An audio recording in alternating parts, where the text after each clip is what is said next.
Эпизоотическое положение Якутии, а также исполнение задач, поставленных перед ветеринарными службами в начале прошлого года, обсудили на публичном отчете Департамента ветеринарии сегодня в администрации города.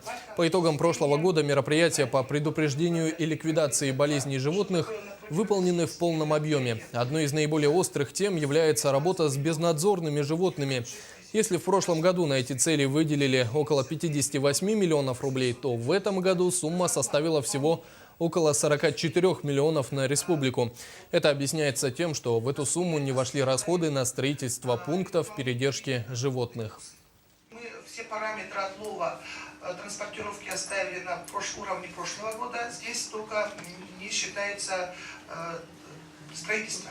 Потому что строительство этих пунктов передержки должно было идти в этом году. Освоение, вот сейчас все идет 91,2%.